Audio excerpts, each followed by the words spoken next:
Hello hi வணக்கம் friends, Dharapuram JP book centre. இன்னைக்கு இந்த வீடியோவில் என்ன பார்க்க போறோம்னு பார்த்தீங்கன்னா 10ஆம் வகுப்பு மேத்தமேட்டிக்ஸ் கைட்ஸ் தான் பார்க்க போறோம். எந்தெந்த கம்பெனி நம்மகிட்ட அவைலபிளா இருக்குன்னு சொல்லிட்டு பார்த்துடலாம். இது லோயலா கம்பெனியோட இங்கிலீஷ் மீடியம் கைடு.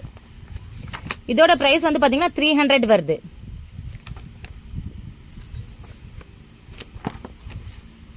இது தமிழ் மீடியம். இதோட பிரைஸும் 300 தான் வருது.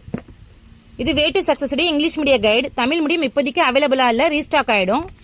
இதோட பிரைஸ் வந்து பார்த்தீங்கன்னா 280 வருது. இது சுறா கம்பெனி இங்கிலீஷ் மீடியம் கைடு. இதோட பிரைஸ் வந்து பார்த்தீங்கன்னா 360 வருது. தமிழ் மீடியம் இப்போதைக்கு அவைலபிளா இல்லை, அதுவுமே ரீஸ்டாக் ஆகிடும். அது மட்டும் இல்லாமல் டான் கைட்ஸும் நம்மகிட்ட அவைலபிளா இருக்கு. இந்த கைட்ஸ் தேவைப்படுறவங்க ஸ்கிரீன்ல தெரியுற வாட்ஸ்அப் நம்பருக்கு டெக்ஸ்ட் பண்ணுங்க, வாய்ஸ் நோட் பண்ணுங்க. எந்த கைடு வேணும்னு ஸ்கிரீன்ஷாட் அனுப்புங்க. டைரக்ட் கால்ஸ் பண்ணலாம். தேங்க்யூ.